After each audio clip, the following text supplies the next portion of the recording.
Sveiki gyvi, mylėjai naujos interneto televizijos Tautos TV ir naujos laidos Žvilgsnis kitų kampų žiūrovai.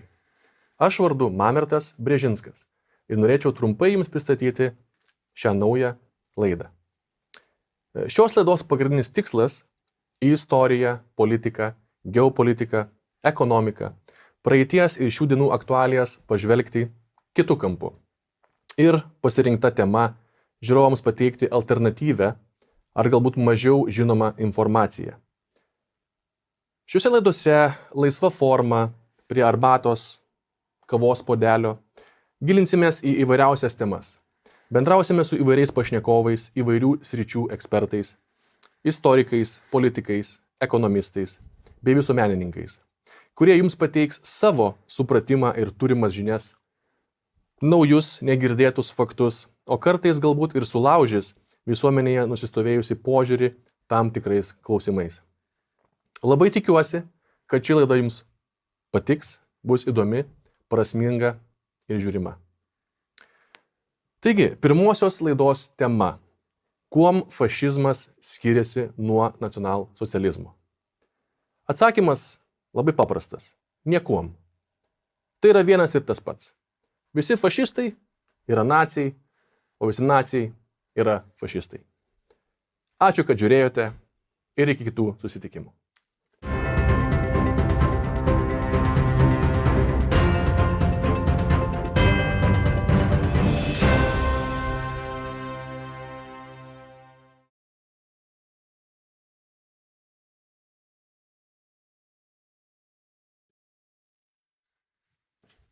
Kaip? Ne taip yra visai? Rimtai? Čia neteisingai mes pasakėm? Ir yra kitaip manančių? Gerai, pasiaiškinkim tada. Ir pažvelkim į tai kitų kampų.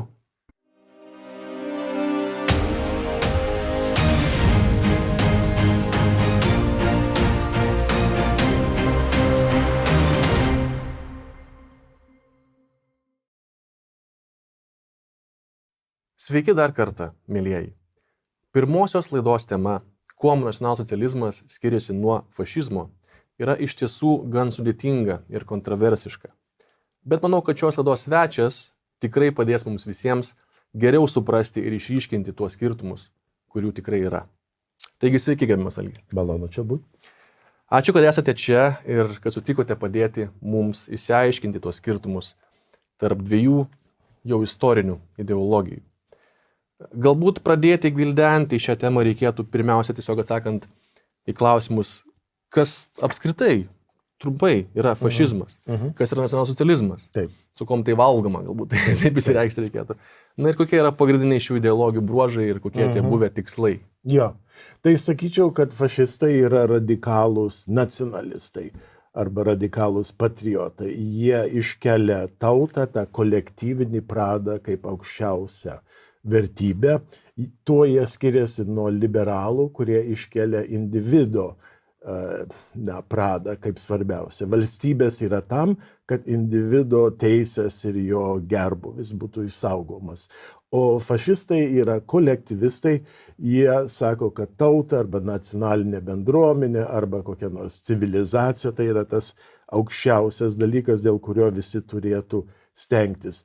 Tai dabar marksistai, pavyzdžiui, irgi yra kolektyvistai, bet jie yra universalistai, ta prasme, kad jie norėtų savo idėjas po visą pasaulį skleisti. O fašistai yra daugiau orientuoti į geografinę kokią apribotą erdvę. Tai jeigu paimti italus, tai čia būtų Italija, jeigu paimti nacionalsocialistus, tai čia Vokietija. Pats žodis fašistas yra kilęs iš romėniško žodžio. Tai yra toksai dar iš senovės romėnų laikų pundas. Fašijo. Jo, pundas gluosnių stiebų. Ir mintis yra tokia, jeigu vieną paimsi tą stiebą, jį lengvai sulauši. Bet jeigu sudėsi į vieną tą bundalį, jo, tai nepalauši. Ir dar fašistai prie to pridėjo kirvį, kad parodyt, kad jie yra kovingi nacionalistai. Tai, sakyčiau, atsirado fašistai kaip tik tuo metu, kai liberaldemokratų santvarka, parlamentarizmas patyrė labai sunkų laikotarpį. Italijoje tai buvo po karo, po pirmo pasaulinio karo, įvyko taip vadinamas dvimetis betvarkės streikų, tūkstančiai streikų, muštynės gatvėje, netikrumas, masinė bedarbystė po pirmo pasaulinio karo. Ir vyriausybinės krizės. Viena po kito vyriausybės krito, negalėjo susidoroti su esama padėtim, iškilo toksai lygtai noras tvirtos rankos, reiškia, tvirtos valdžios. Tai iš to gimė italų fašistai.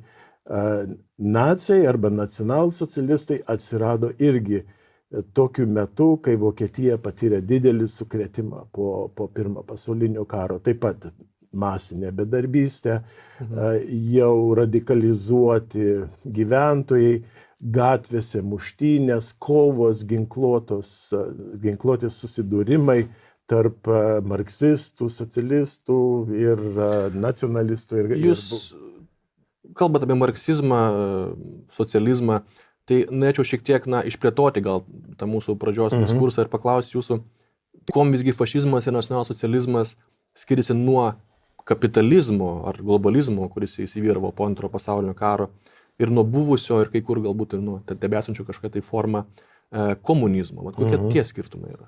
Taip, tai bandžiau tą pasakyti iš pradžių.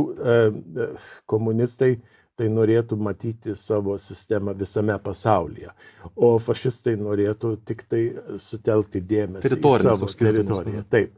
O jeigu skirtumas tarp parlamentarizmo arba liberaldemokratijos, tai yra tas, kad yra rinkimai ir individui yra suteikiama pirmenybė, o fašistai, nacionalsocialistai menkai žiūri į parlamentarizmą. Jie norėjo nuversti parlamentarizmą, tą ir jie padarė. Ir vietoj to įvedė stiprią diktatūrą, reiškia vieno žmogaus, vieno vado kultą. Musolinis tai vienu atžvilgiu ir Hitleris kitų atžvilgių. Tai yra priešingybė liberaldemokratijai, kuri mato tam tikrą nuolatinį žaidimą jėgų politinių partijų. Tai to ir siekiama, nori, kad būtų būtent šitas toksai žaismas jėgų, kad nei viena kokia partija ar grupė žmonių neimtų viršų ir netaptų dominuojanti. O būtent fašistai nori, kad dominuotų. Ir jie nori ne tik valdžią užimti, bet jie nori ir individą, ir tautą, sakykime, arba nacionalinę bendruomenę transformuoti, padaryti ją labai radikaliai nacionalistinė, radikaliai pasiruošusi kovoti arba ginti šitą santvarką arba šitą tautą. Taip pat galbūt reikėtų paminėti ir tą ekonominį tokį aspektą tų skirtumų tarp komunizmo ir kapitalizmo. Kapitalizmas tai be abejo žinom, kad yra toksai neribotas turto kaupimas ir toks trikampis, kada mažėja rankos, kurios valdo tą turtą ir kaupiasi tas turtas vien tik tai keliose šeimose apskritai dabar pasaulyje. O komunizmas, tai manau irgi skirtumas yra tas nuo fašizmo ir nacionalsocializmo, tai kad gamybos priemonės buvo visos nacionalizuotos, ar ne taip? To siekia komunistai, taip, iš pat pradžių jie nori, kad būtų proletariato diktatūra, kad darbininkija valdytų taip aukštumas, reiškia, pramonės ir finansų ir valstybės valdymo. Dabar jeigu kalbėti apie fašistus arba nacionalsocialistus, tai čia jau, sakyčiau, yra toksai vidurkis. Balansą jie rado labai neblogą tarp visų tų dalykų, ar ne? Tai reikėtų atskirai žiūrėti į fašistus. Gal pradėkim nuo to, kad kai užėmė valdžią Musolinis, tai jis iš tikrųjų neturėjo labai daug laiko pasiruošti tam valdymui. Jisai sukūrė pirmuosius savo būrius fasci di combattimento, kovotojų, tą būrį, bundulą. XIX metais.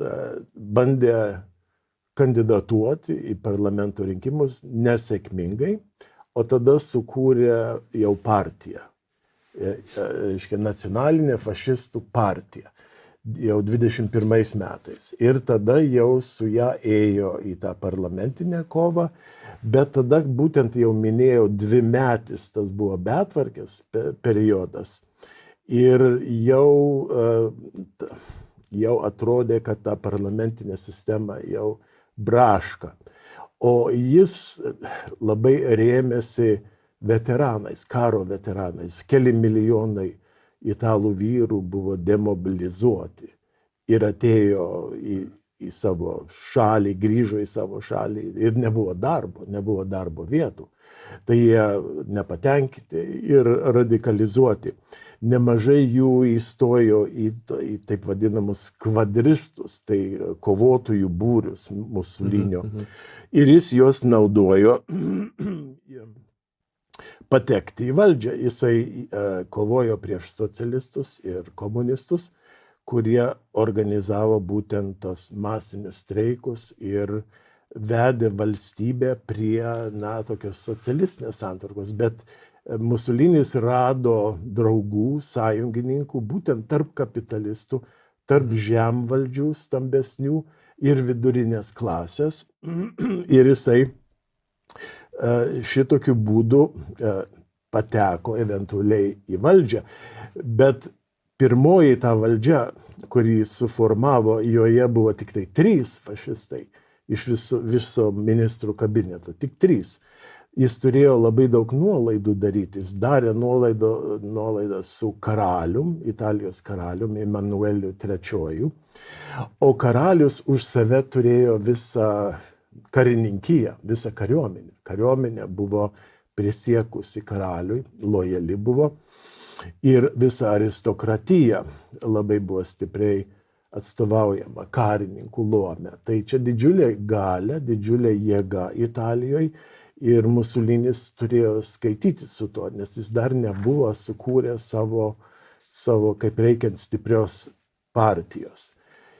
Ir, kaip minėjau, nemažai jisai paramos gavo ir iš pasiturinčių luomų. Tai ta pirmoji valdžia buvo tokia kompromistinė. Jis turėjo skaityti su liberalais, kurie labai stiprus buvo, ir su nacionalistais, ir su bažnyčia, kuri irgi didelė buvo galia. Tai pati pradžia buvo tokia, kad ekonominė politika buvo daugiau liberali. Pirmieji metai, 3-4 metai, buvo pažymėti tokio, stiprios tokios asmenybės De Stefani, finansų ministro valdymo. O jis įvedė tokią gana liberalią santvarką. Norėjo mokesčių sumažinti, norėjo skatinti užsienio investicijas, norėjo privatizuoti kai ką. Ten jokių kalbų nebuvo apie, pavyzdžiui, didelių korporacijų suvalstybinimą.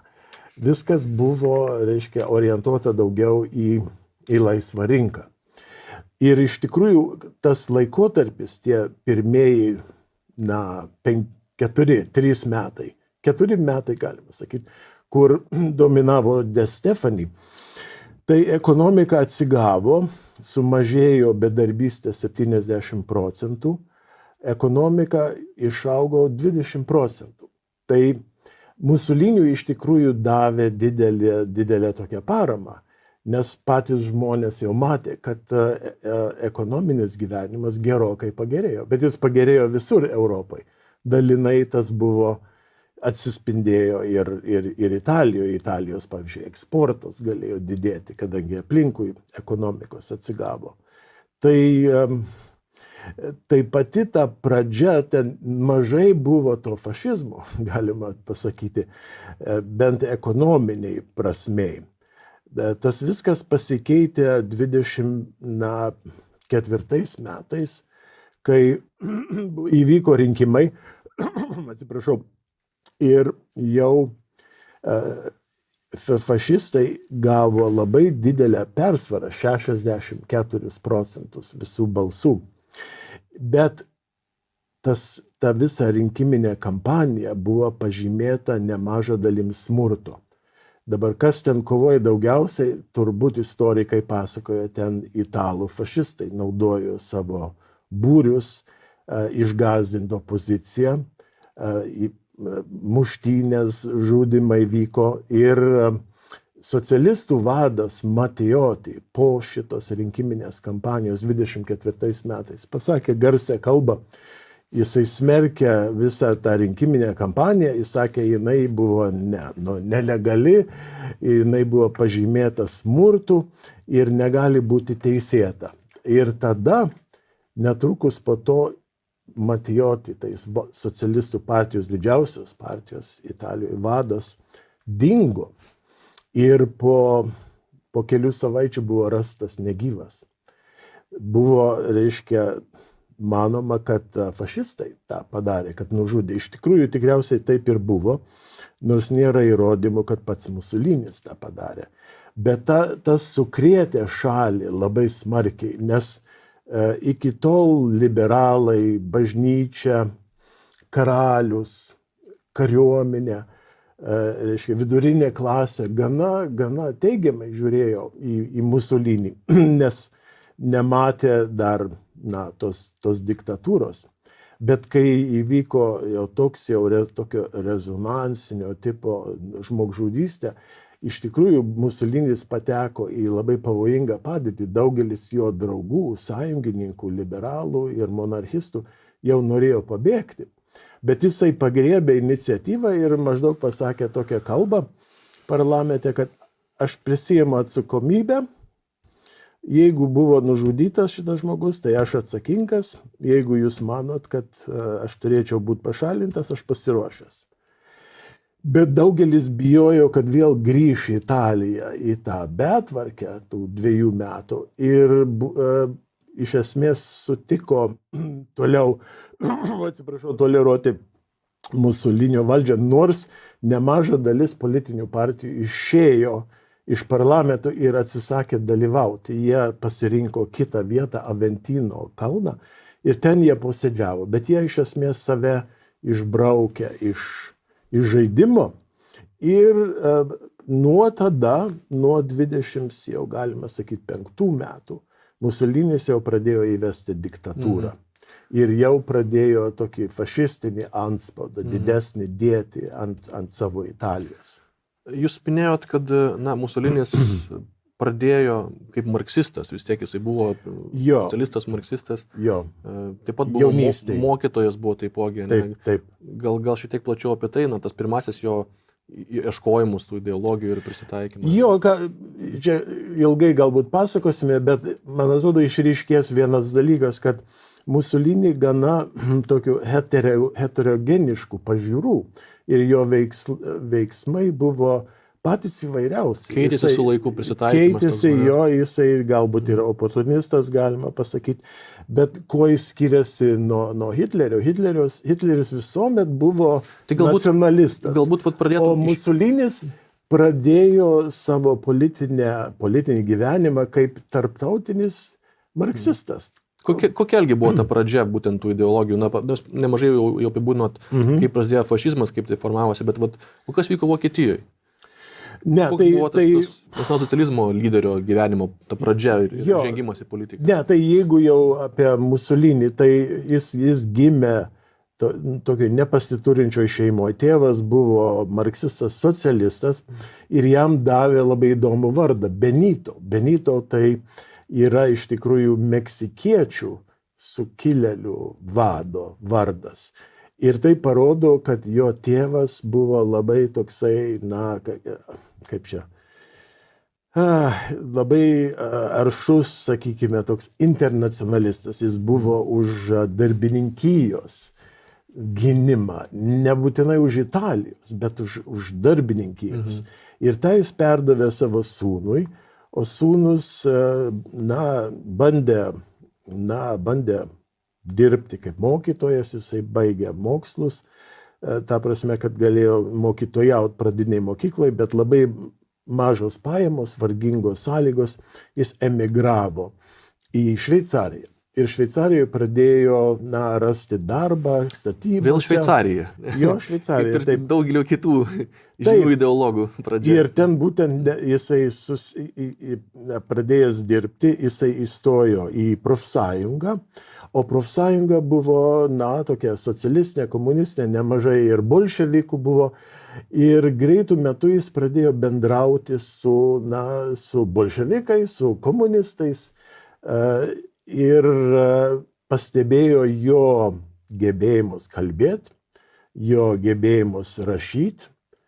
Ir greitų metų jis ten įsisuko į tą socialistinį internacionalą.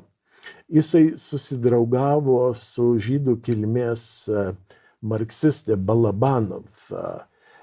Jie buvo meilužiai, bet jinai jau buvo labai patyrusi marksistė. Jį, galima pasakyti, nemažą dalim formavo jo pasaulėžiūrą.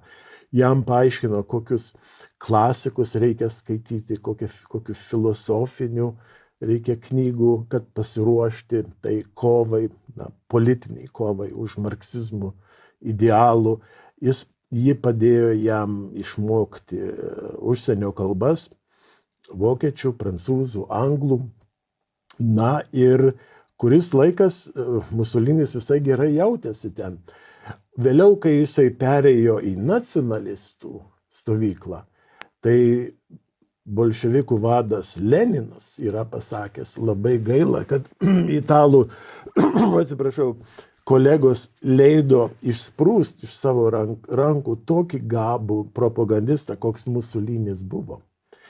Tai Mussolini tik tai vėliau, jau kai pirmas pasaulinis karas jau įsibėgėjo, jisai nutarė, kad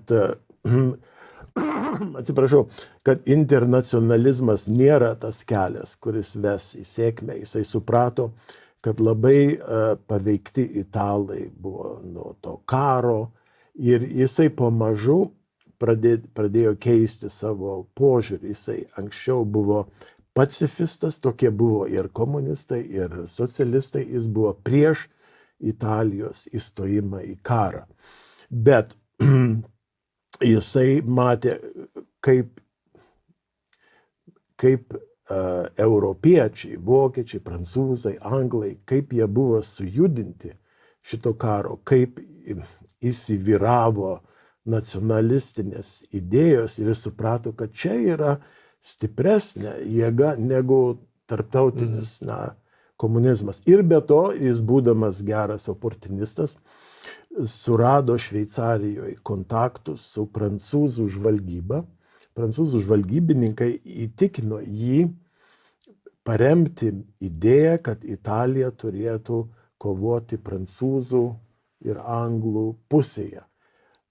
Siūlė jam stambę pinigų sumą, 50 000 frankų, kad jis galėtų įsteigti savo laikraštį, bet tas laikraštis ir jo veikla Musolinio turėtų skatinti italus įstoti karą alijantų pusėje. Jis paėmė tos pinigus, vėliau gavo pinigų dar iš anglų žvalgybos ir šitaip jis pradėjo kurti savo imidžą kaip nacionalistinį vadą pačioje Italijoje, turėdamas savo laikraštį Il Popolo d'Italia. Ir nuo tada pats paskui įstojo į karą, 2 metus tarnavo, buvo sužeistas. Ir tada jau jo veikla ėjo atskirai nuo socialistų ir komunistų. Tai dabar jeigu padaryti tokią trumpą ekskursiją į Vokietiją, Vokietijoje visai kitaip. Tai aš būtent norėjau paklausti, kokia buvo ta pradžia Trečio reicho formavimuose arba tų idėjų netgi Hitlerių formavimuose. Kiek žinau, jis buvo, lyginant su Musoliniu, jis buvo daug labiau patriotinių nuotaikų paveiktas nei Musolinis. Jisai visuomet buvo patriotinių nuotaikų. Kurį laiką jis gyveno labai vargingai Vienoje ir ten jis norėjo tapti iš tikrųjų menininku. Jo tikslas buvo menas, o paskui architektūra, bet nepavyko jam patekti į akademiją. Tai jisai kurį laiko dreifavo, bet jo nacionalinės tos idėjos arba nuotaikos labai sustiprėjo ir įgavo nemažai atspalvių iš Vienos. Ten ir antisemitizmas buvo labai stiprus, ten ir įvairios buvo nacionalistinės grupuotės. Jam ypatingą dėmesį padarė krikščionių socialistų partija. Jinai buvo tuo įdomi, kad turėjo savyje krikščionišką pradą, nacionalinį, vokiškai nacionalinį, nes Austrų-Vengrų imperija buvo daugia nacionalinė, o Jam labai neimponavo ta imperija, nebuvo didelis kažkoks. Ne, jis labai neigiamai žiūrėjo į tą, būtent dėl to, kad buvo daugia nacionalinė. O šitą krikščionių socialistų partiją išryškino vokišką tą pradą ir vokiečių kaip tautinės bendruomenės interesus. Bet kas dar įdomu ir labai reikšminga, sakyčiau, yra, kad šita partija, kurios vadas Karl Lueger buvo.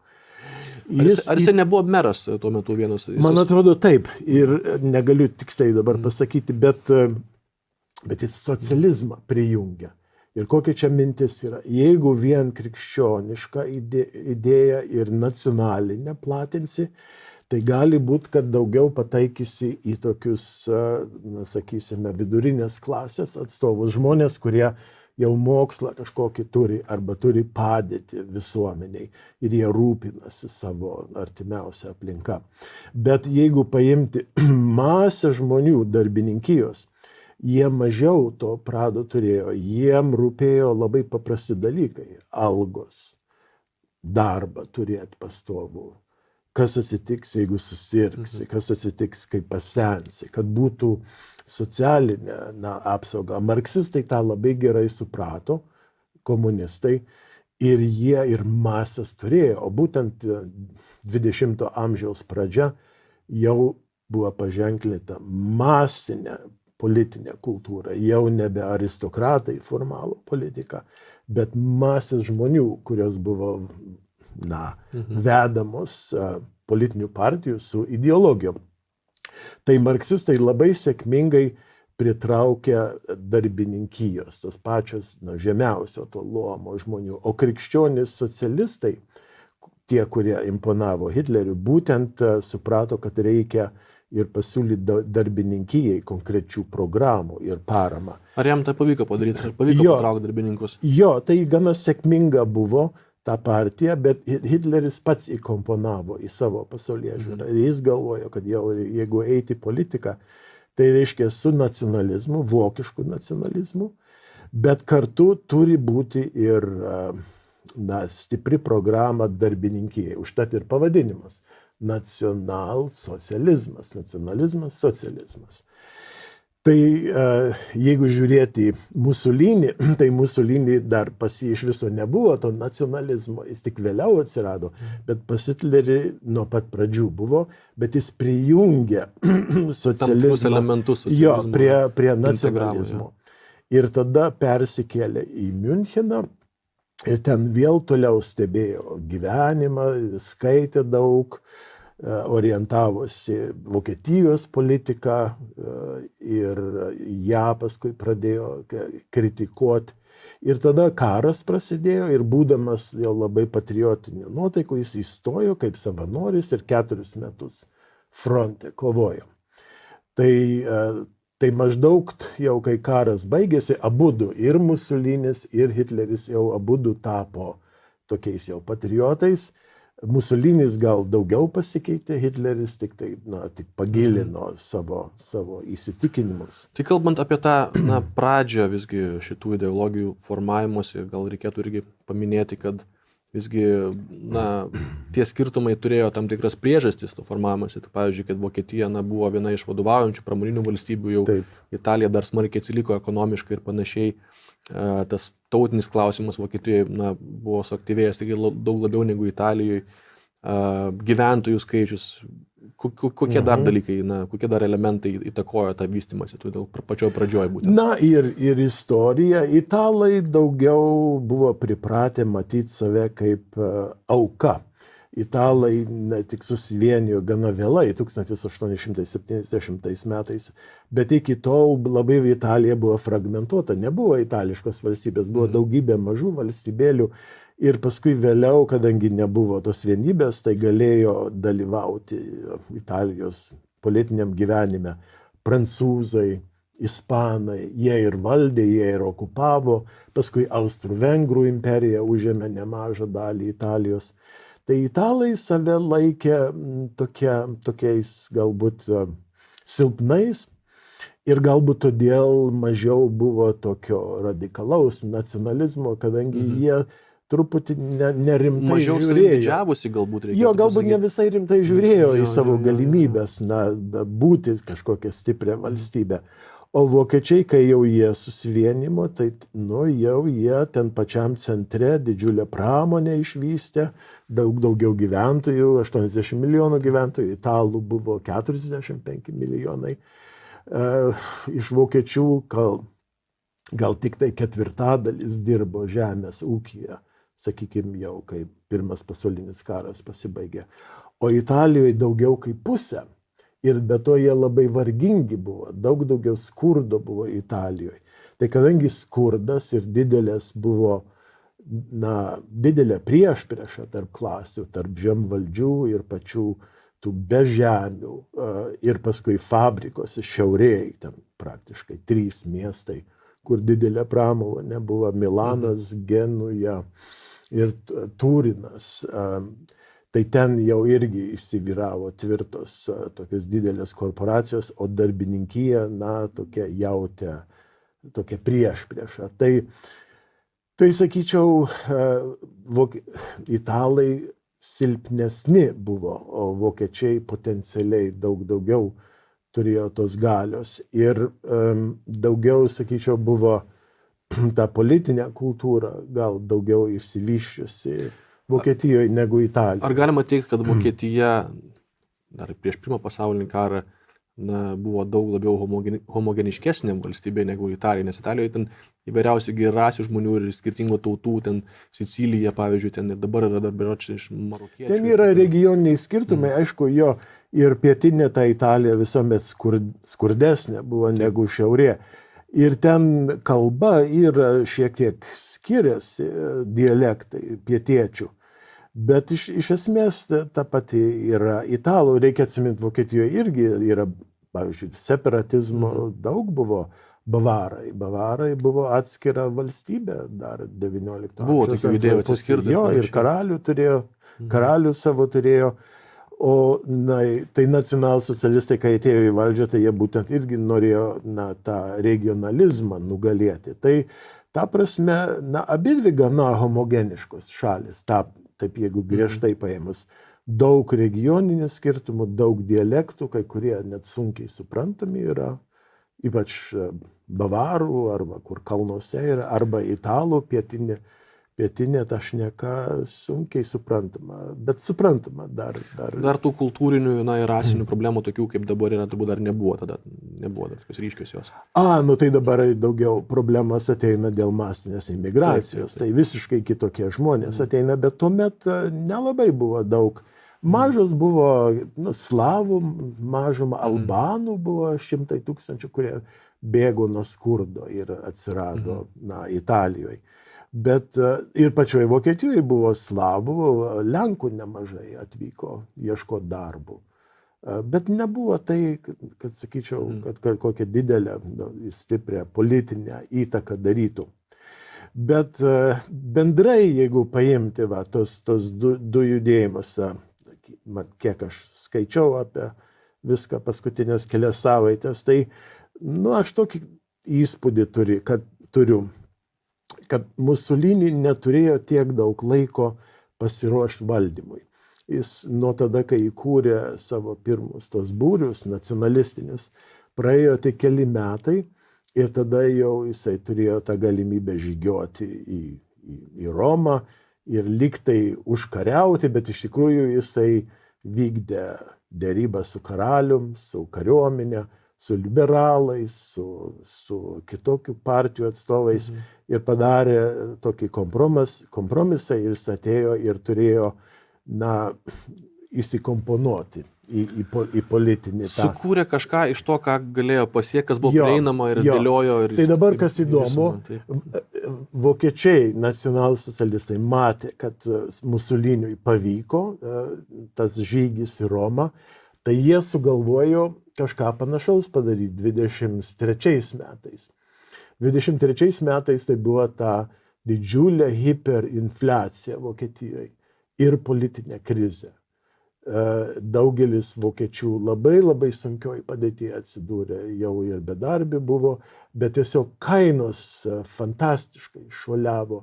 Ir dar buvo didžiulė betvarkė vakaruose, kur prancūzų kariuomenė ir belgų kariuomenė okupavo visą Reino pramoninę rajoną, kadangi vokiečiai nesugebėjo laiku sumokėti reparacijas už pirmą pasaulinį karą.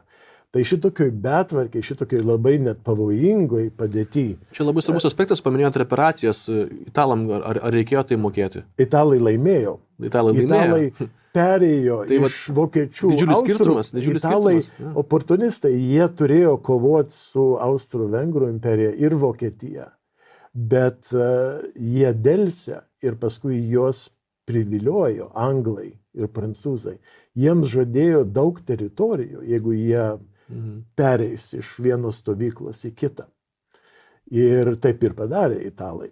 Jie tada kovojo su prancūzais ir anglais, vėliau amerikiečiai prisijungė. Tai jie tarp laimėtojų, jokių reparacijų. Taip, po pirmojo pasaulio karo toliau besiformuojant toms ideologijoms visgi išryškėjo tas ekonominis skirtumas, nes vokiečiam tada iš tiesų buvo, sunkėjo gyvenimas, o italam galbūt tada jau gerėjo atėjus Musoliniui į valdžią.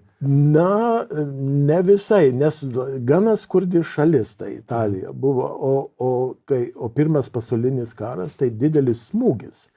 Nes finansuot labai brangu, tokiai silpnai šaliai. Ir labai mažai pramonės, tai kai demobilizavo karius, tai iš karto milijonai vyrų, kurie neturi vietos. Reikia kažką su jais daryti. Tai iš tikrųjų ne, bet ką noriu pabrėžti, tai reiškia ir 22 metais, kai Musolinis įžygiavo neva į Romą. Jisai norėjo pristatyti šitą kaip tokį pučą, kaip užkariavimą, bet iš tikrųjų tai buvo politinių derybų rezultatas, bet jis taip norėjo papuošti.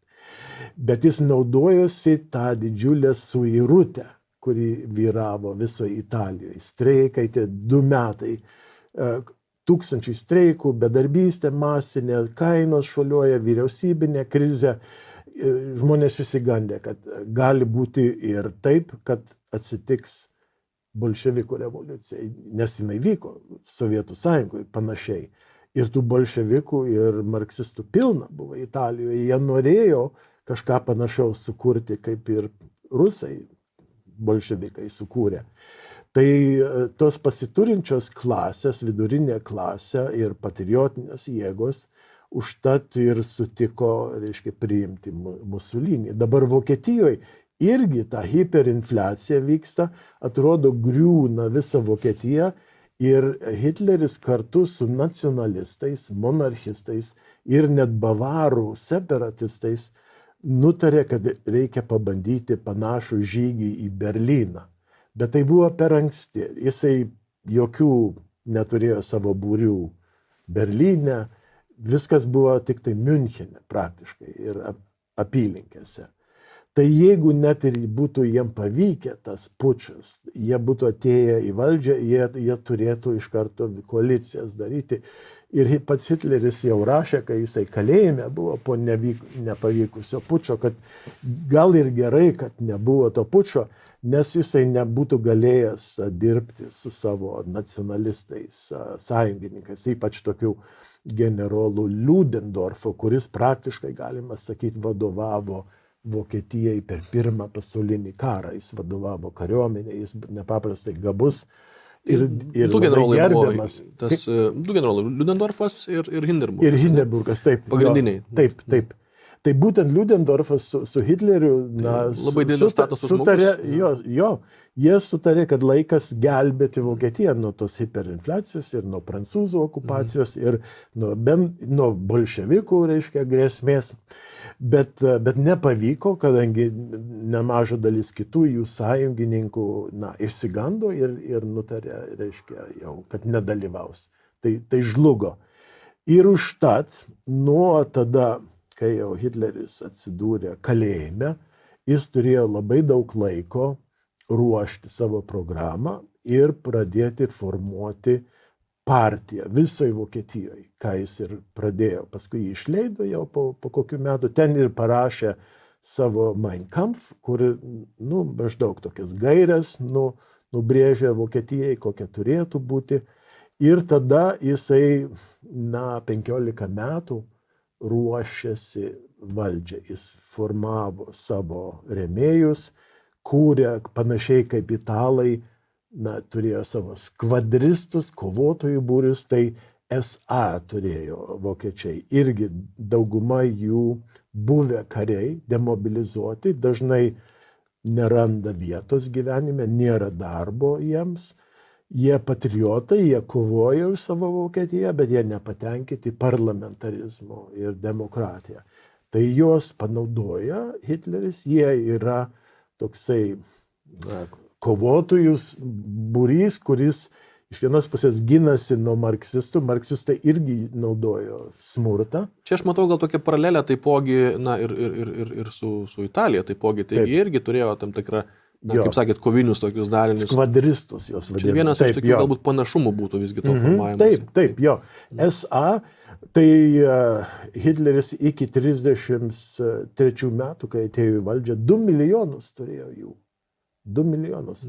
Ir nacių partija buvo įsišaknijusi visur. Ir Berlyne suspėjo labai stipriai įleisti šaknis. O tuo tarpu Mussolini, jo galbūt keliasdešimt tūkstančių galėjai suskaičiuoti, jų tų juodmarškinių, jos įvairiai vadindavo. Bet jos labai aktyviai naudojo ir paskui vėliau jie ir toliau neatsisakė to smurto, reiškia, išgąsdinti savo oponentus.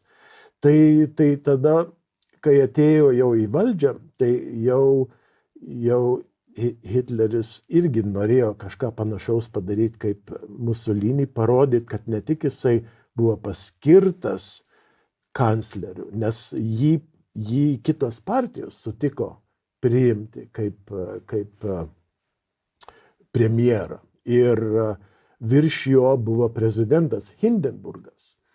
Tai, bet kad parodyt, kad jis yra daugiau negu eilinis parlamentarų ir partijų atstovas, jis suorganizavo 4 valandų paradą po viso Berlyno gatvės su fakeliais.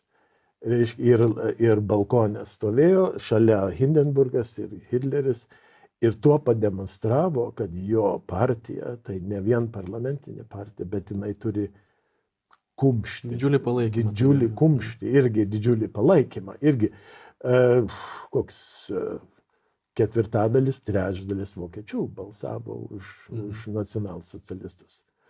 O Italijoje ne. Italijoje iš pradžių labai menkas buvo palaikymas fašistų. Tik tiek, kad jie turėjo tą kumštį ir turėjo labai talentingą vadą, kurio norėjo italai, nes tai buvo išsigandę tos betvarkės. Ir streikų, ir bolševizmo, ir viso to, ką aš jau minėjau.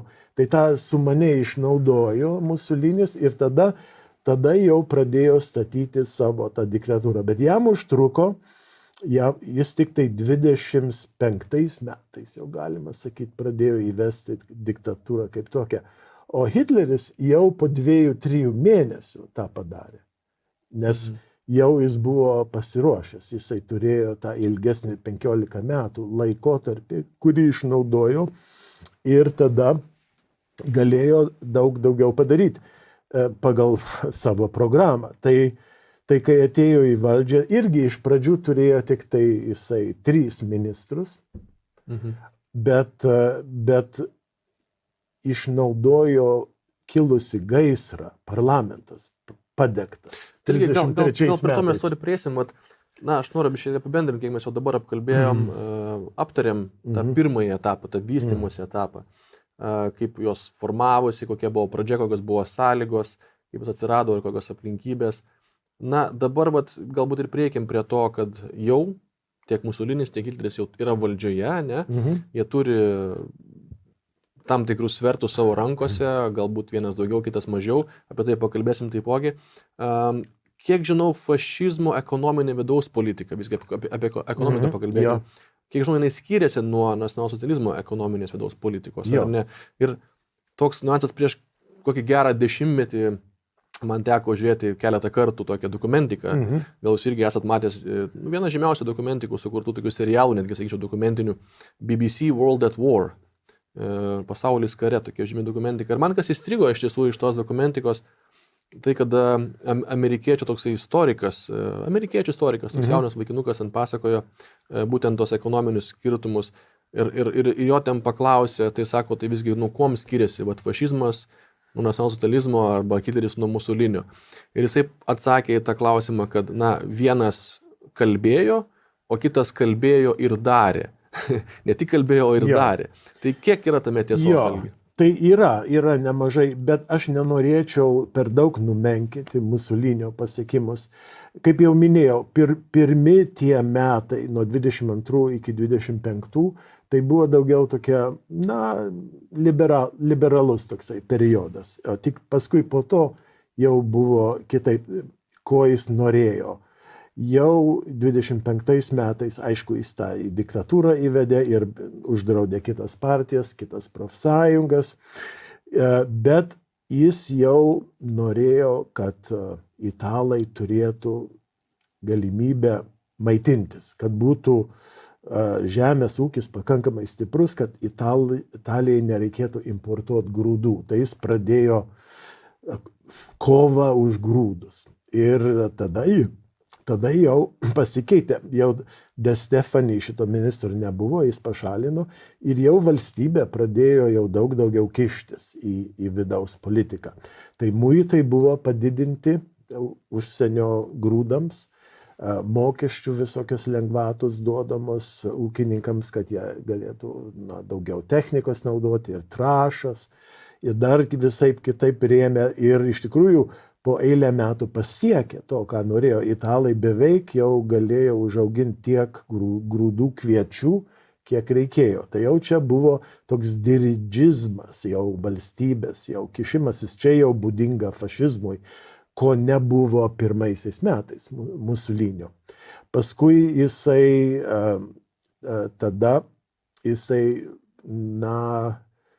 įsivėlė į karus, Etiopiją ten nutarė užkariauti, susilaukė sankcijų iš vakarų. Tai reaguodamas į tas sankcijas, jis tada dar daugiau valstybė įkišo į tą ekonomiką ir tada autarkiją pradėjo skatinti visą eilę produktų, pavyzdžiui, tekstilės, pradėjo skatinti, kad būtų gaminama Italijoje arba mašinerija, daugiau Italijoje, trąšos Italijoje. Ir jau čia buvo toksai aktyvesnis dalyvavimas. Tada, kai krizė, reiškia 29 metų depresija smogė, tai bedarbysčių skaičius padidėjo nuo 100 000 iki 1 milijono. Ir tada jis pradėjo įgyvendinti viešųjų darbų programą. Tada pradėjo nusausinti pelkes, tada keliai buvo statomi, tada visas miestas Romos buvo pertvarkomas masiškai, kad jis gražesnis būtų, toks didingesnis, buvo valomi ištisi rajonai, kad geriau matytųsi romėnų laikų griuvėsiai, ką ir dabar matom. Tai yra Musolinio, reiškia, tokia pasakmė. Bet šito ilga tokia mano ekskursija, bet... Ja, labai gerai, tai aš kaip tik sekantis klausimas ir buvo, būtent apie Hitlerio ir Musolinio ekonominius projektus. Tai va, jie skiriasi šiek tiek. Jo, bet reiškia, grįžtant prie to amerikiečių istoriko, nėra visiškai taip, kad Musolinis visiškai tik tai šnekėjo ir pozavosi. Jis padarė. Pavyzdžiui, jisai 11 tūkstančių kilometrų naujų kelių pastatė. 500 kilometrų autostradų. O kiek Vokietijoje, jeigu taip įsivaizduoju? 3000 kokia. Tik 3000? Kilometrų autostradų. Vokietijoje. O Italo 500. Aha. Jo. Tai tie keliai nebūtinai ypatingai įspūdingi, bet vis tiek nauji keliai. 80 uostų pertvarkė. 3 kartus padidino elektros vartojimą šalyje.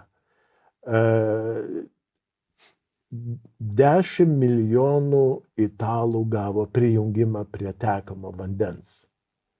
10 tūkstančių naujų mokyklų. Daug padaryta, bet koks esminis skirtumas? Kai jis atėjo į valdžią, jis neatėjo į valdžią su programa sunaikinti bedarbystę. Jis atėjo į valdžią, kad galėtų laviruoti, kad iš viso išbūt. Tai turėjo visokius kompromisų padaryti. Tai ir padarė. Bet Hitleris, kai atėjo į valdžią, jis iš karto turėjo didžiulę programą jau paruoštą. Faktinai, kai jis kalėjime buvo 23-24 metais, jis jau sugalvojo mintį, kad Vokietijai reikia autostradų visą tinklą ir prie tų autostradų reikia automobilį, kuris yra prieinamas eiliniam vokiečiui, ir kad būtų jau galima pradėti jau lyg priemiesčiai. Darbininkų, reiškia, namai pastatomi, kad būtų, bet tam reikia automobilio, kad galėtum pasiekti ten ilgesnės distancijas. Tai iš karto jis turėjo gerai paruoštą programą, kaip sumažinti bedarbystę. Nebuvo gal tokia betvarkė toj programai, buvo sudėliota viskas suplanuota. Jo, jis turėjo daugiau laiko, kadangi ilgiau ruošėsi tai valdžiai ir nepavyko tas pučas, jis būtų atsidūręs tai panašiai padėti kaip Musolinis. Tai, labai sunku būtų, bet jau 33 metais jis jau turėjo visą savo tą aparatą, jis turėjo tą programą, jis turėjo ekspertus. Vieną dalyką, ką jis padarė, kas labai reikšminga, tai jis atjungė Vokietiją nuo tarptautinių bankų.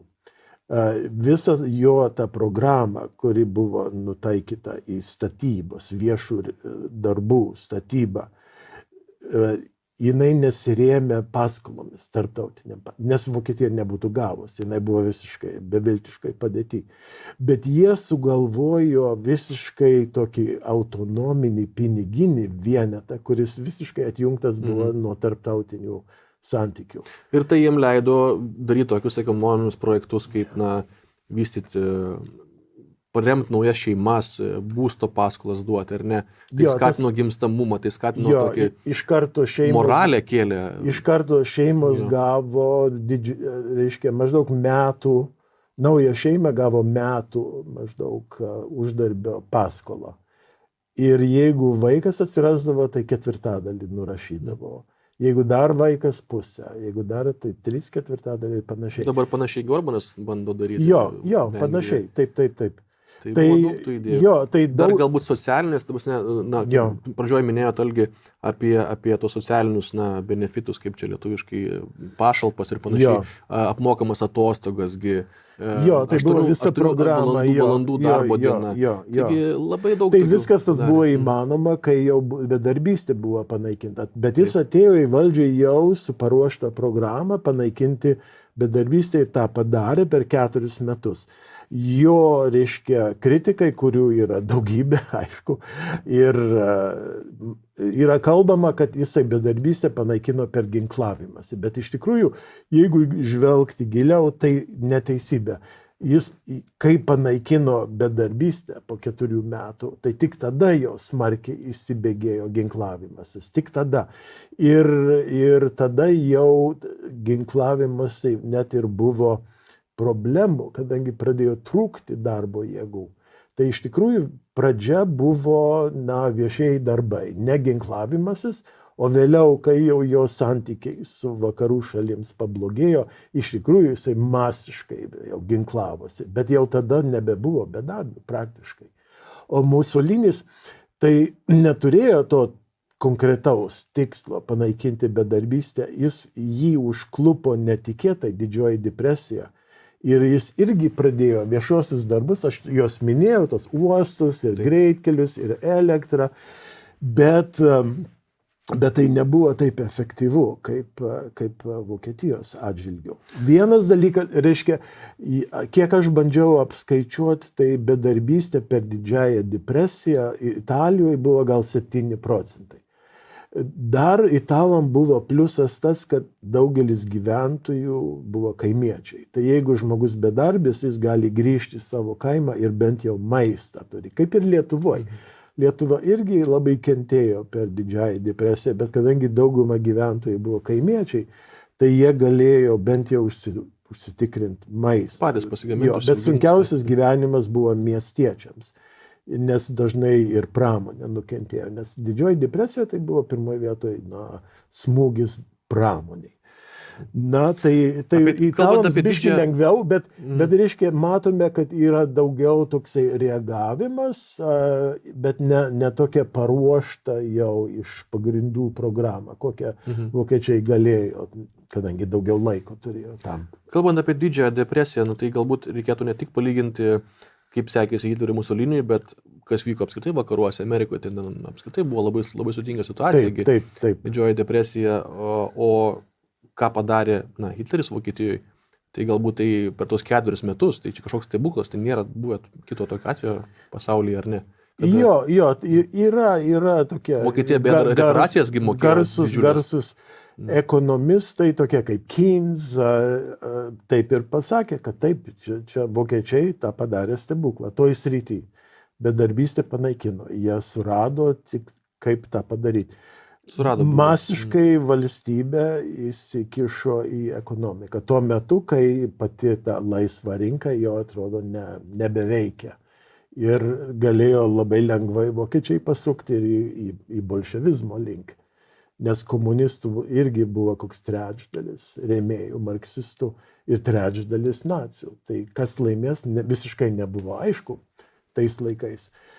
Bet atėjo į valdžią nacionalsocialistai, tai jie paliko nemažą dalį erdvės laisvai rinkai, privačiai. Nebuvo taip, kad nebuvo privačios nuosavybės. Buvo privati nuosavybė. Jinai ir išliko, ir tik tai išskirtiniais atvejais buvo nacionalizuota. Ypač, pavyzdžiui, kai jau paskui pablogėjo santykiai su vakarais ir jau ginklavosi, tai Göringas, tai numeris 2 nacių partijai, jisai perėmė nacionalizaciją, jisai kai kurios ginklų, metalo firmas perėmė tiesioginį valdymą, kad jiem būtų lengviau įgyvendinti konkrečius planus. Bet visa kita liko privačiai, bet su griežtom taisyklėm. Pavyzdžiui, kainos buvo kontroliuojamas, kainos negalėjo kilti aukščiau negu nustatytų procentų. Infliacija buvo maža. Taip pat algos negalėjo kilti per daug. Taip pat korporacijos negalėjo daugiau negu vidutiniškai kokių 6% pelno turėti. O jeigu yra didesnis pelnas, tai tada turi reinvestuoti į firmos, reiškia, gamybą. Tai ta prasme valstybė pradėjo įsakinėti privatininkams, bet ne iki to laipsnio, kad atimti iš jų nuosavybę. Ir panašiai, Italijoje panašiai buvo, italai dar garsus to, kad jie korporativizmo idėją įgyvendino. Tai būtent per tą didžioją depresiją pramoninės įmonės labai sunkiai padėti atsidūrė. Tai Musolinis sukūrė korporacijos, kurios paėmė, reiškia, valstybė pradėjo pinigus investuoti į akcijas ir tapo didžiulę akcininkę valstybę. Bet tam, kad nebankrutuotų pramonės įmonės. Labai dažnas žmogus, kada kalba apie fašizmą, būtent ir pabrėžia tai, kad fašizmas yra tada, kada korporacijos dirba kartu su valdžia, kad siektų tam tikro tikslo. Taip. Joms liepiama. liepiama. Jo, tą daryti. Tas valdymas Jo. iš viršaus vis tiek yra. Korporacijų tiek Italijoje buvo, tiek Vokietijoje, ne? Taip, tik tiek, kad daug kas diskutuoja, sako, kad iš tikrųjų daugiau tos korporacijos valdė, nelabai klausė to Musolinio, bet aš manau, kad visgi valstybė ten turėjo daugiau įtakos, nes tuomet jau kaip po depresijos jau ir tarptautiniai santykiai blogi buvo ir labai svarbu buvo Musoliniui, kad būtų ginklavimasis, kad ir čia jau tos Kas tuo korporacijos... metu Hitleriui dar nebuvo taip aktualu? Hitleris masiškai pradėjo ginkluotis 36 metais. 35 metais jau grąžino šauktinių kariuomenę, bet dar kol jie buvo treniruojami, tai dar nebuvo kaip naudotų tų ginklų. Tai ginklavimasis prasidėjo 36, o jis atėjo į valdžią 33. Taip. O Mussolini, tai aišku, jis turėjo daugiau laiko valdžioje, jisai daugiau kaip 20 metų valdė.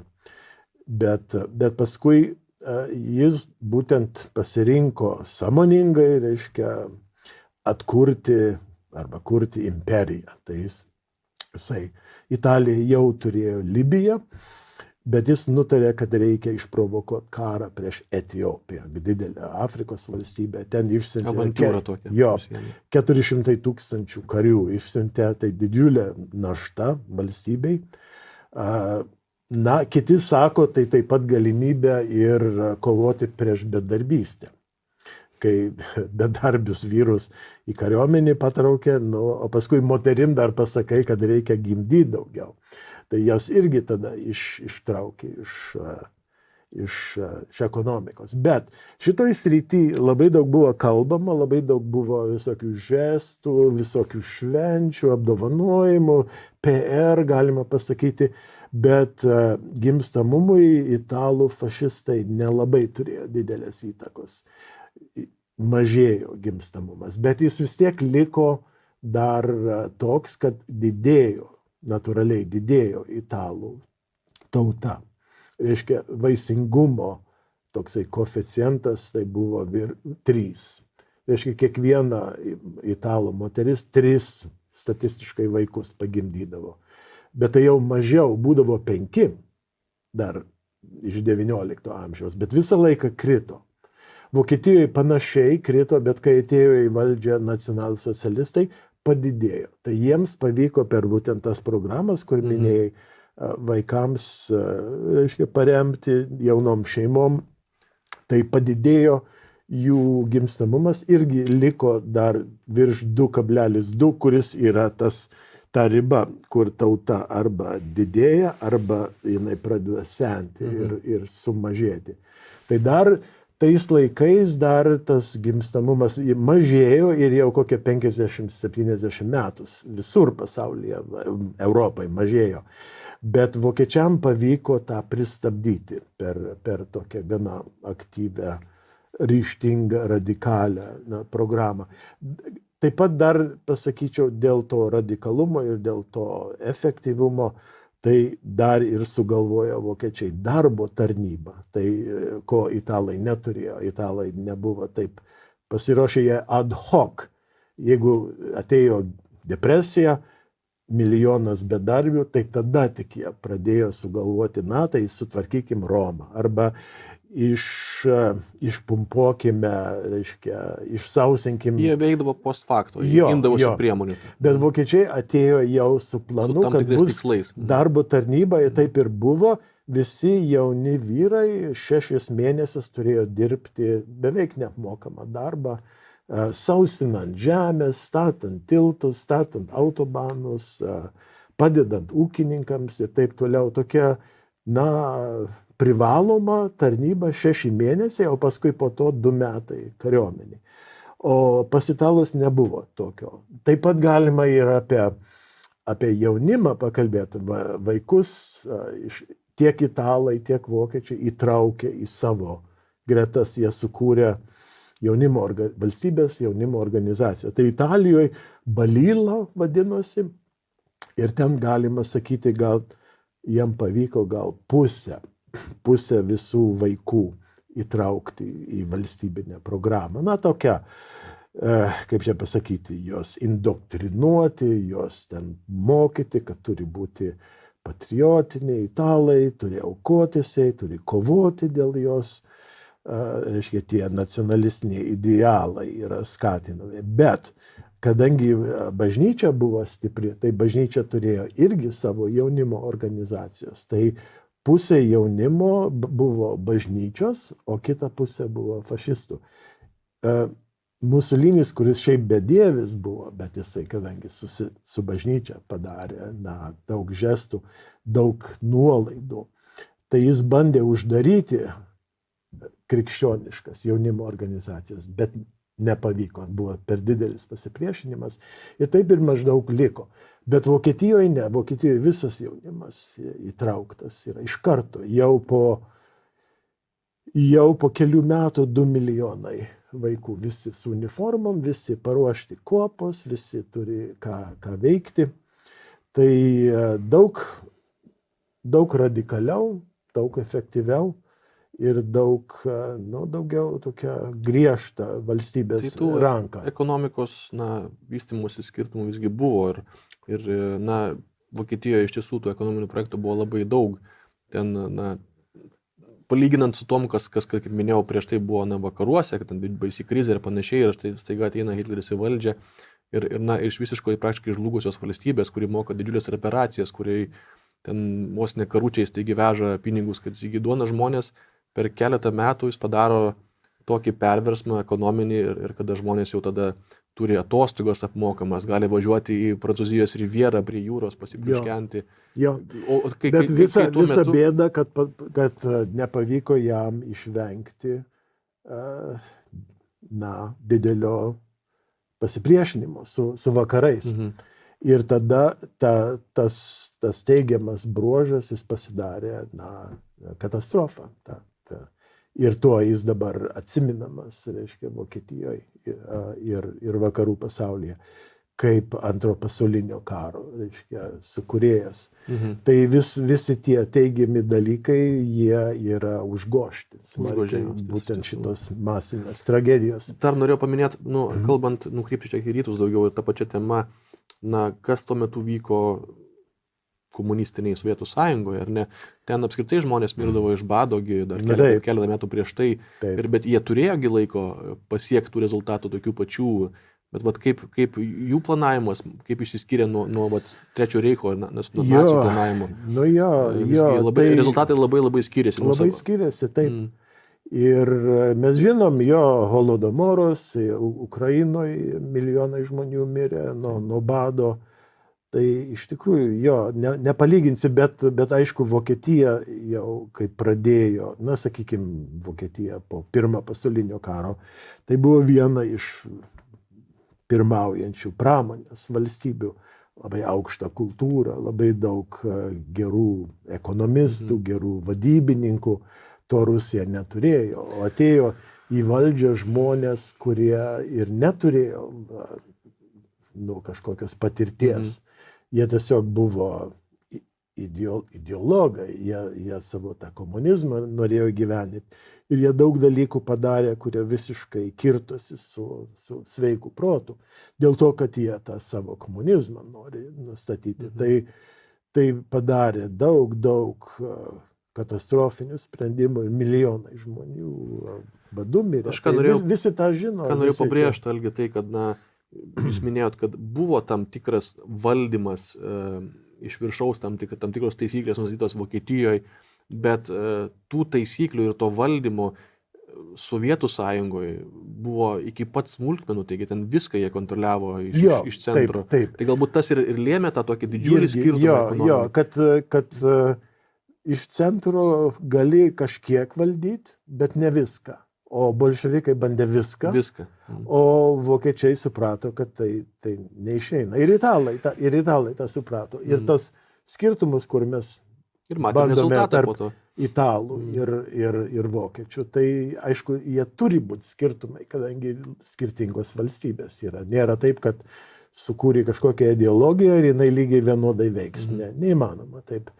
Tiesiog kai kuriais atžvilgiais vokiečiai turėjo daugiau paruoštų žmonių, daugiau pramonės, daugiau turto, italai mažiau. tai daugiau klaidų padarė.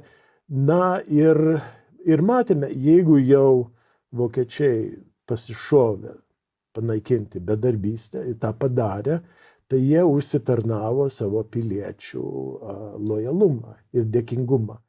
Tai Hitleris visgi galima apibendrinti apie tai, ką mes ką tik apkalbėjom, tą ekonominį aspektą to ideologijų vystymosi. Visgi Hitleriui tai pavyko daug geriau, jis padarė tai greičiau, efektyviau, jis turėjo geresnį planą, ar ne, negu Musolinis. Taip. Ekonominiai, socialiniai projektai buvo daug efektyvesni.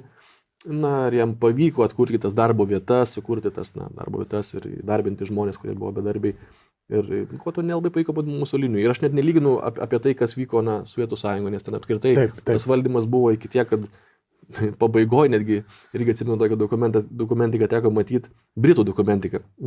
Taipogi, kada jie netgi juokėsi iš to, kad net atskiras ofisas buvo Sovietų Sąjungoje pabaigoje, kuris buvo atsakingas už dantų šepetuko formą, dydį ir taip toliau.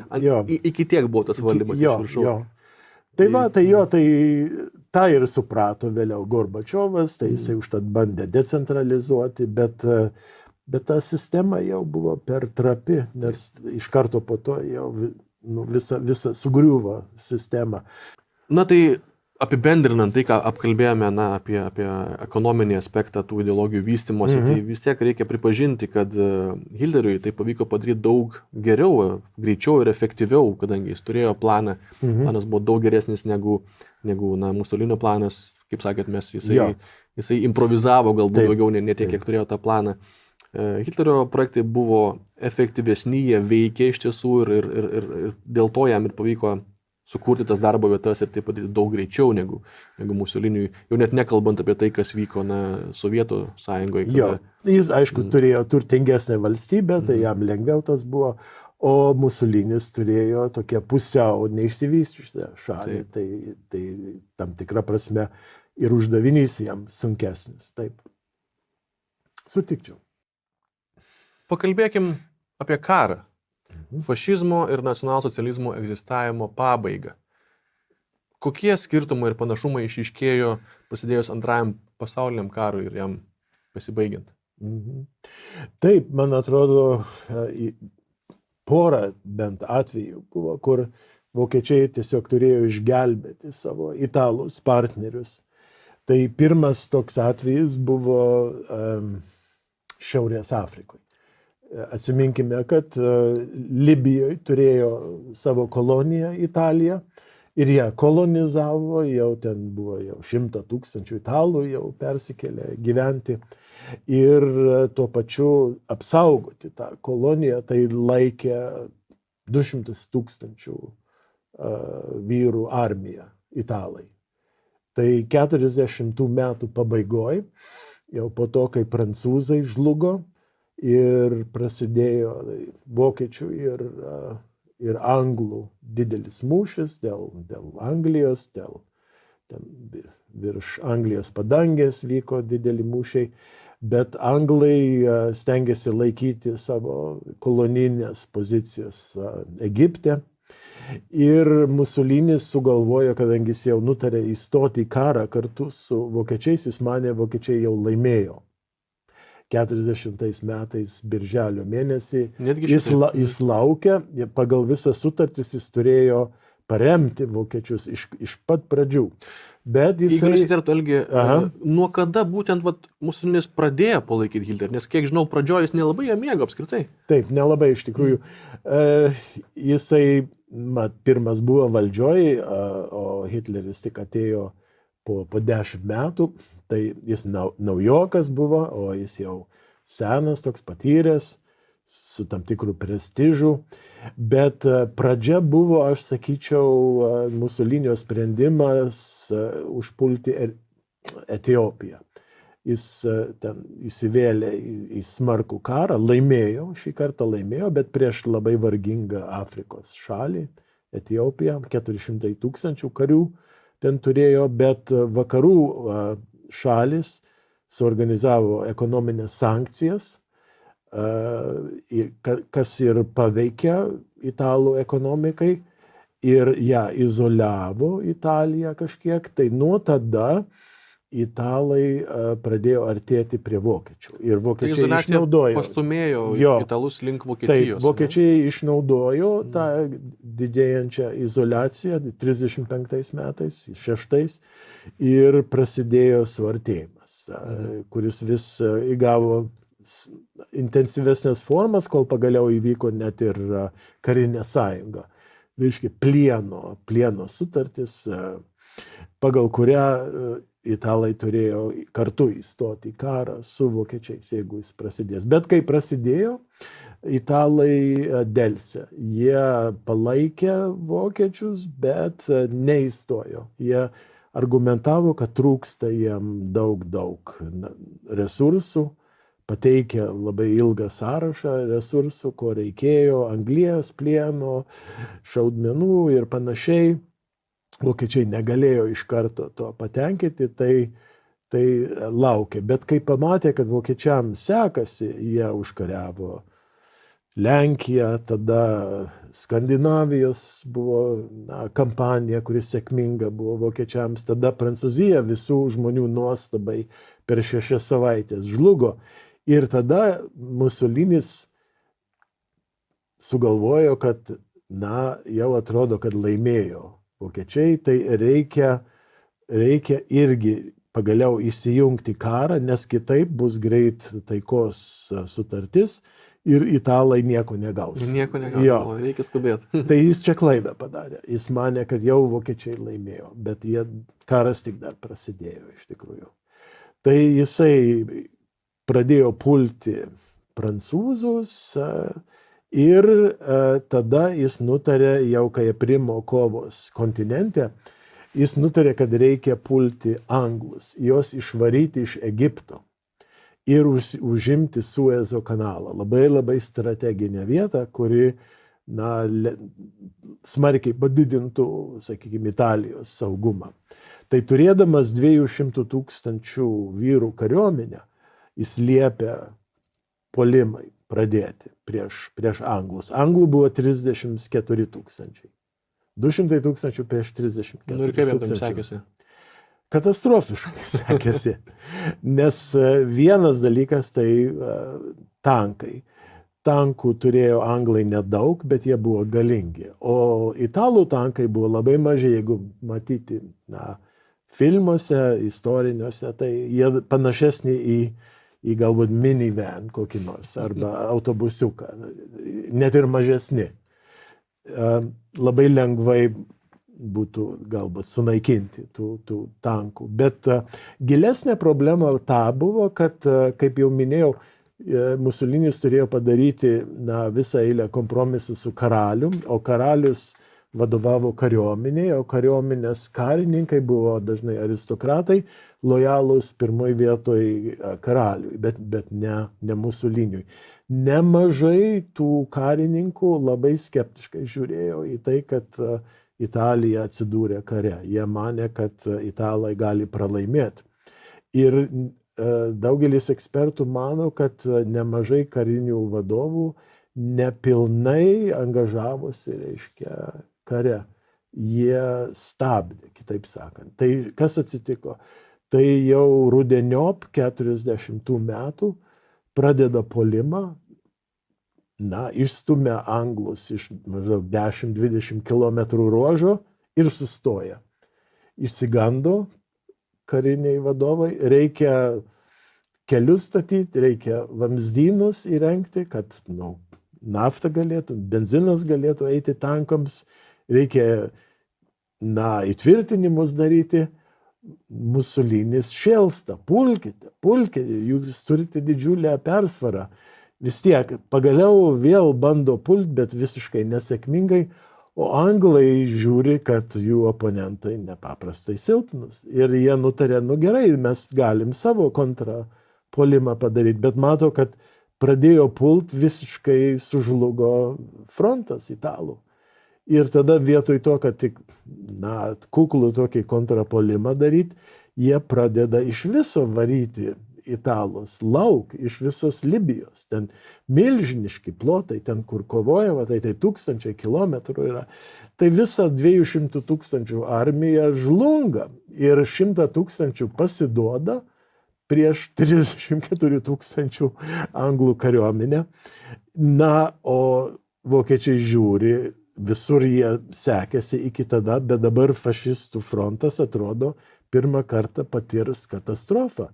Tai tada Hitleris yra priverstas siųsti porą divizijų šarvuočių gelbėti. Čia pirmasis gelbėjimas buvo. Jo, pirmasis gelbėjimas. Tai taip ir skubiai jau 42 metų, jau vasario mėnesį, jau Afrika Korps atsiranda ir tas išgelbėjo. Reiškia, 100 000 prarado karių, tai jau daug, bet 100 000 išsaugojo dėka vokiečių.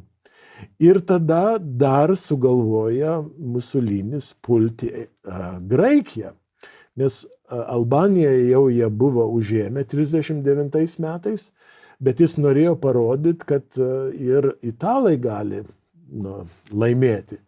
Tai jie pradeda puolimą visiškai nepasiruošę, vėl karininkai nepilnai yra Musolinio pusėje, daug kas nepadaryta, nepasiruošta, įstringa puolimas ir greitų metų pradeda graikai kontrapuolimą ir jau veržėsi į Albaniją, čia jau 41 metai, jau žiemą.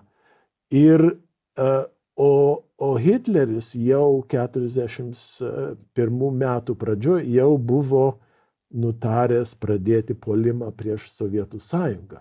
Ir jau jis pradėjo telkti karius ten, bet jisai žiūri, kad visas frontas Afrikoje ir dabar italai pradeda savo nesėkmingą puolimą, graikai prašo anglų pagalbos, anglai išsilaipina į Graikiją, o iš Graikijos dar yra Jugoslavija, o po Jugoslavijos jau Austrija.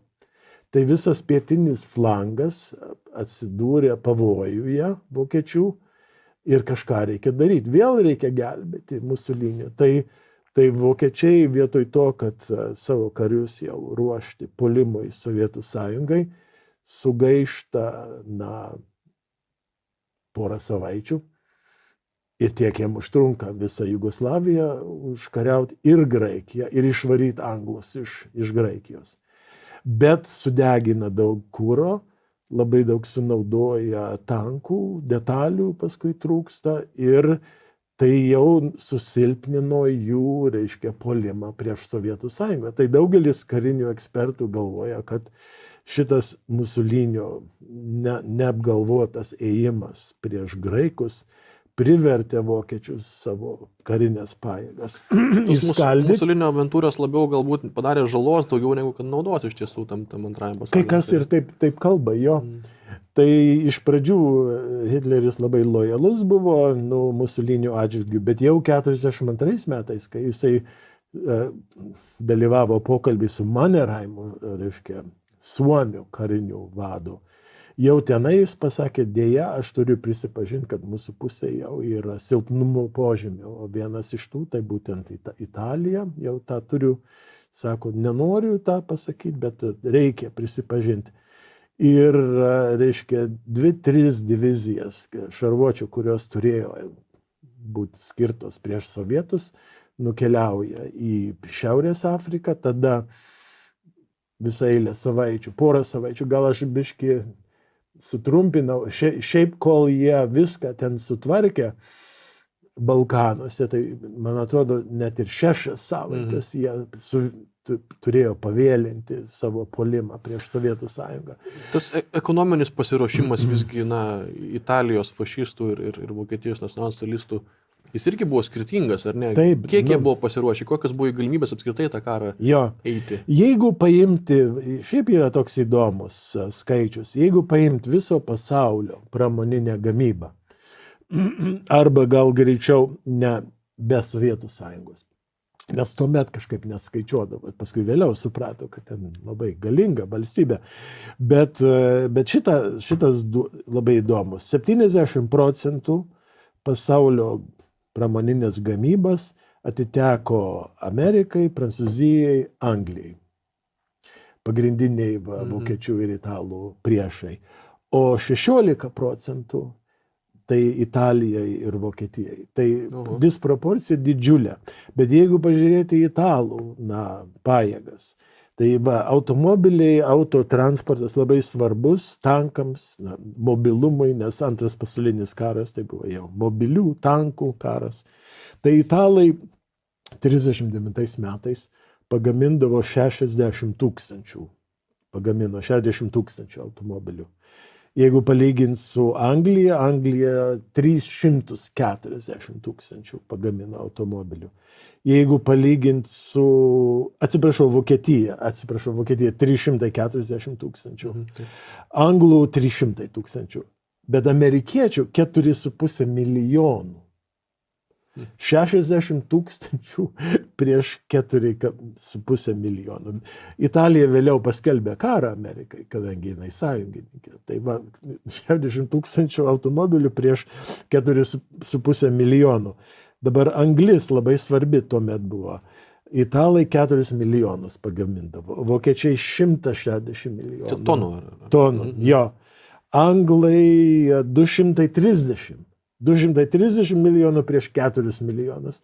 Ir italai žengė į karą prieš Anglijos imperiją. Tai. Jo. Amerika 406 milijonai tonų anglies. 100 kartų daugiau. Plienas italai pagamindavo 2,5 milijonų tonų, Vokietija 10 kartų daugiau, bet Amerika 50 milijonų. Ir nafta labai svarbu, ir lemiamas iš tikrųjų resursas, dėl kurio iš tikrųjų pralaimėjo ašies šalis. Italai 0 pagamindavo. Visai nepagamindavo. Vokiečiai 3 milijonus gaudavo iš Rumunijos, 3 milijonus patys pagamindavo sintetiniu būdu. Amerika 170 milijonų tonų. Rusija dar aišku didžiulis. Ir anglai turėjo tuo metu Irako ir Irano verslovės. Tai visiškai be perspektyvų. Ir tą žinojo karininkai, tą žinojo ir pavyzdžiui užsienio reikalų ministras Ciano, kuris buvo žentas Musolinio, jis labai buvo išsigandęs dėl šito karo. Ir labai italų elito labai daug buvo žmonių, kurie nenorėjo, labai bijojo šito karo. Ir pats Musolinį bijojo. Bet nežiūrint šito, jis vis tiek nutarė, kovoti. Pradžiai, aš sakyčiau, tragedija italų fašizmo yra ta, kad buvo tas imperialistinis bruožas. O imperialistinis bruožas labai netinka šaliai, kuri yra tokia silpna, kaip aš čia bandžiau parodyti, pagal pramonę. O pramonė viską lemia beveik. Tai Musolinį manė, kad tai būtinas dalykas, be kurio nebus Italija didinga ir gyventojai nepasididžios savo šalimi. Tai jisai, aišku, tą Etiopiją užpuolė ten sėkmingai, gerai, bet labai daug kainavo, 400 000 karių išlaikyti, labai brangų ir tolimas distancijas. Paskui jis nutarė padėti kitiem fašistam, ispanų fašistam. 36 metais sukilo fašistai, karininkai Ispanijoje prieš respublikonų valdžią, kurioje buvo nemažai ir marksistų, paskui Sovietų sąjunga rėmė tas respublikonus, nemažai vakarų šalių, bent jau kaip simboliškai rėmė jos, bet Musolinis nutarė tikrai didelį įnašą įdėti. Jisai skyrė 70 000 karių kovoti ir jie aktyviai kovojo nuo 36 metų iki 39. Taip pat 100 tankų, kurių labai mažai turėjo, kadangi nepaprastai silpna jų pramoninė bazė. Visus tankus, visus pabūklus, visus sunkvežimius paliko ispanams, kai jau jie laimėjo jų draugams. Mainais už tai jie nieko negavo, bet kai prasidėjo karas jau metais vėliau, tankų nėra, pabūklų nėra, pramonė per silpna. Vienintelis, kas jos padėjo, tai vokiečiai. Vokiečiai iš tikrųjų visą tą sąrašą plieno, anglies, milijonai tonų Vokiečiai turėjo tempti visą pradėjo karo pramonę siųsti. patys praktiškai. Vokiečiai siuntė milijonai tonų anglies, plieno, šaudmenų savo draugams, kad jie nežlugtų. Tai ilgi akivaizdu, kad Italijos karinės pajėgos buvo per silpnos, kad galėtų kažkaip Net juokingai, įtakingai prisidėti prie vokiečių to viso žygio ir galbūt daugiau kenkė negu padėjo, taip. nes tada anglai nebūtų galbūt pradėję savo desantą Graikijoje, o tada nereikėtų Vokietijai atidėti savo puolimą prieš Sovietų sąjungą ir galbūt jie būtų pasiekę savo strateginius tikslus Sovietų sąjungoje greičiau, jeigu ne italų. Nes vokiečiai buvo pakraupę, kad Musolinis nutarė nieko nesikonsultavęs pradėti šitą avantiūrą Graikijoje. Ir jinai baigėsi labai blogai jam. Tai iš tiesų, tas valdymo efektyvumo klausimas, netgi karo metu labai išryškėjo tie skirtumai valdymo efektyvumo ir kaip jau minėjot, vokiečiams ne kartą reikėjo padėti savo sąjungininkams italams, kuriem tikrai nelabai sekėsi ir jie daugiau pridirbo ten visiškai nereikalingų dalykų, negu kad padėjo karo klausimų. Ir ypač dar galiu pridėti tai, kad kai pradėjo savo puolimą prieš Sovietų sąjungą, tai italai jau po tų nesėkmių pasisiūlė padėti. Vokiečiai sakė, ne, šį kartą gal nereikia, tikrai nereikia. Atsisakė tos pagalbos. Bet Musolinis būtinai norėjo, tai tada sutiko ir jis galėjo atsiųsti. Man atrodo, ten buvo kokia armija, galbūt 300 000, 500 000 karių, kažkur tai tiek. Bet jie irgi, nemažai. Bet be tankų, be pabūklų, blogai paruošti. Kažkiek jie kovojo, kažkiek padėjo, bet kai sovietai pradėjo savo puolimą prie Stalingrado, jie pasirinko, apsupti, puolė būtent ten, kur italai, rumunai ir vengrai buvo, į silpnesnę vietą. Ir vėl ir italai didžiulę katastrofą patyrė, vėl 100 000 belaisvių, iš kurių mažai kas grįžo gyvas iš Sovietų sąjungos. Tai visa tai paveikė italus ir užtat jau 43 metais net ir fašistai didžiajam savo tarybos, savo posėdį nutarė, kad jau reikia pašalinti Musolinį. Ir tą padarė ir jį areštavo ir uždarė slidinėjimo komplekse. Ir būtent iš šito kurorto, taigi Hitleris pasiuntė savo vieną geriausių karių, galima taip pasakyti, kad išgelbėtų visgi Musolinį 43 metais, kaip minėjote, ne? Taip, jau rudeniop, jeigu aš neklystu. Tai vokiečiams komandosams buvo duotas įsakymas surasti, kur yra Musolinį. Ir kažkur tai ten Viduržemio jūros pakrantėje girti Italijos kariai pradėjo šnekėti, kad jie ten matė Musolinį, jis saugomas yra ant kalno, ant slidinėjimo komplekse Gran Sasso. Ir ta žinia buvo perduota vokiečių žvalgybai ir tada pradėjo savo planavimą ir su sklandytuvais nusileido labai tokioj siauroj vietoj, labai pavojingoj vietoj, bet užpuolė italai nesigynė ir Musolinis buvo pasodintas į lengvą lėktuvėlį, kuris beveik sudužo ten nusileidžiant, bet sėkmingai pakilo ir nugabentas jis buvo į Müncheną. Ir ten jis atsigavo, Hitleris jį priėmė ir tada jam buvo pasakyta, kad reikia atkurti fašistų Italijos jau vyriausybė šiaurinė Italijos, Salò. Ir ten dar pusę metų atlaikė. Jie išliko valdžioj, kol visiškai nežlugo jau Vokietijos frontas ir tada partizanai pagriebė Musolinį ir jį sušaudė. Iš tiesų, karo siaubai išryškina vadų ir jų šalių tvirtumą, kovojant prieš svetimas valstybės. Daug pamokantis yra faktas, apie kurį jau minėjote, kad Musolinį po eilės jo karinių nesėkmių jau 43 metų vasarą nuvertė pats Italijos karalius kartu su kai kuriais fašistų partijos vadais. Net ir grafas Ciano, jo žentas, taip, užsienio reikalų ministras kritiniu momentu išdavė Italijos diktatorių. Balsavo prieš. Balsavo prieš savo. O kai amerikiečių ir britų kariai įžengė į Italijos teritoriją, masės paprastų italų juos sutiko džiaugsmingai. Taip. Džiaugsmingai. Tokių scenų Vokietijoje nebuvo matyti. Ne, jie iki galo kovojo. Vokiečiai fanatiškai kovojo iki pat karo pabaigos, kai jau praktiškai neliko jokių realių vilčių atlaikyti milžinišką sąjungininkų karinį spaudimą. Taip. Tai apibendrinant, Algi, kodėl šių dviejų aptartų tautų požiūrių į jų valstybėse įsivyrusias ideologijas ir savo lyderius, tie skirtumai taip aiškiai išryškėjo pabaigoje būtent.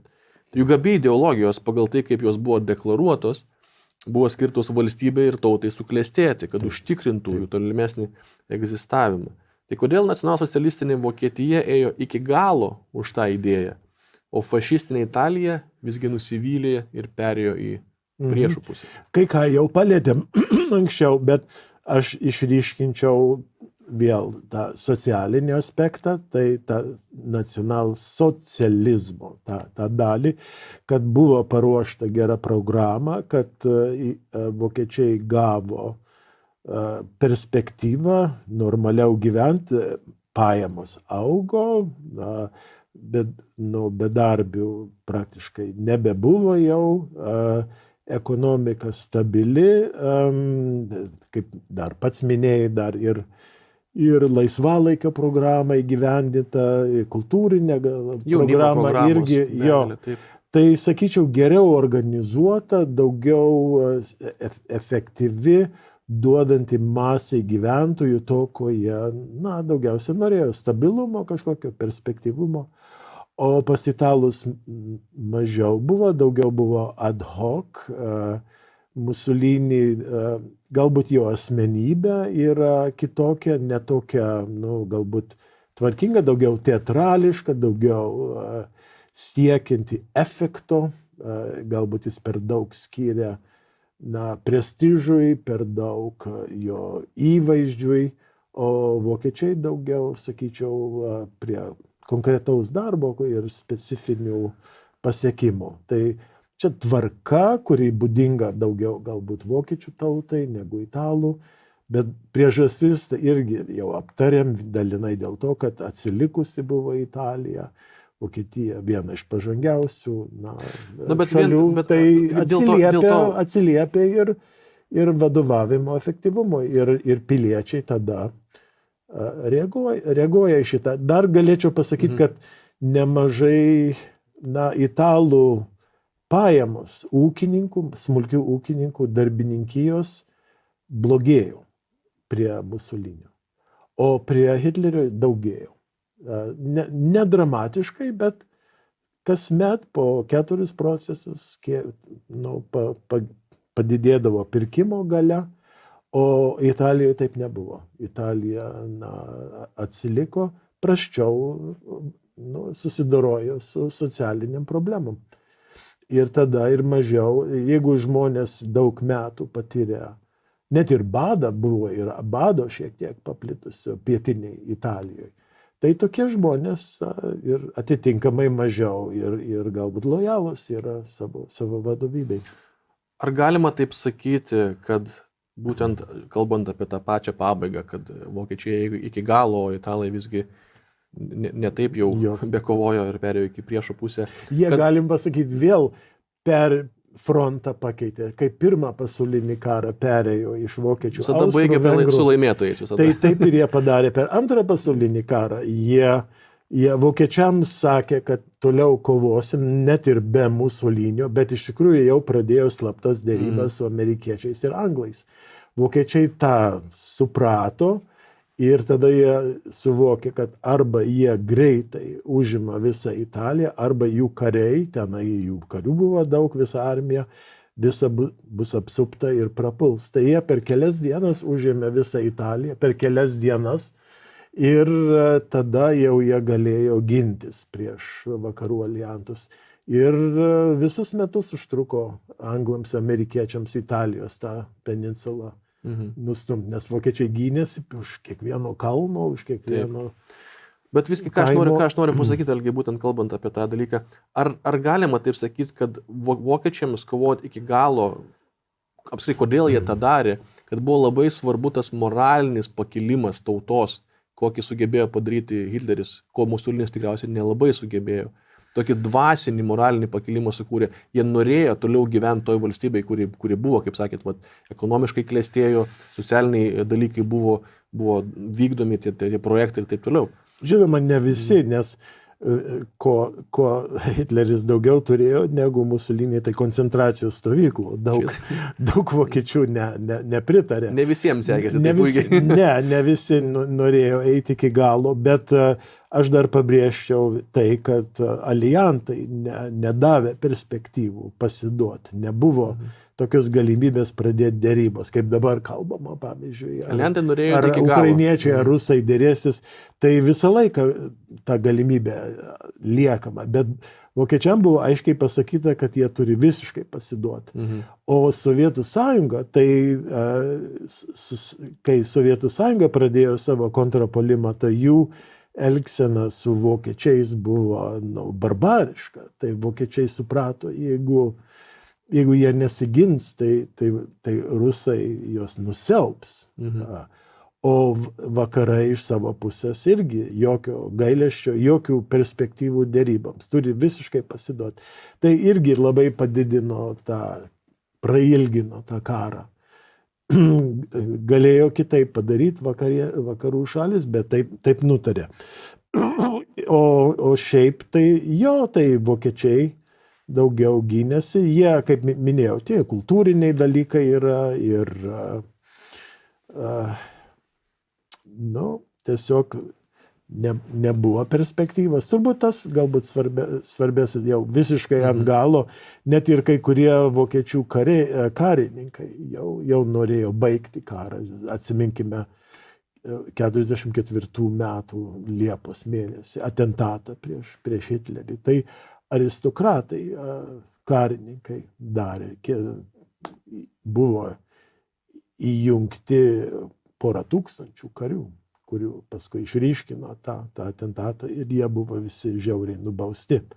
Bet jau dalis Vokietijos visuomenės, tos aristokratijos, nemaža dalis jau norėjo atsisukti nuo Hitlerio. Bet masė žmonių, taip, jie buvo pasiruošę eiti iki galo. Taip, sutinku.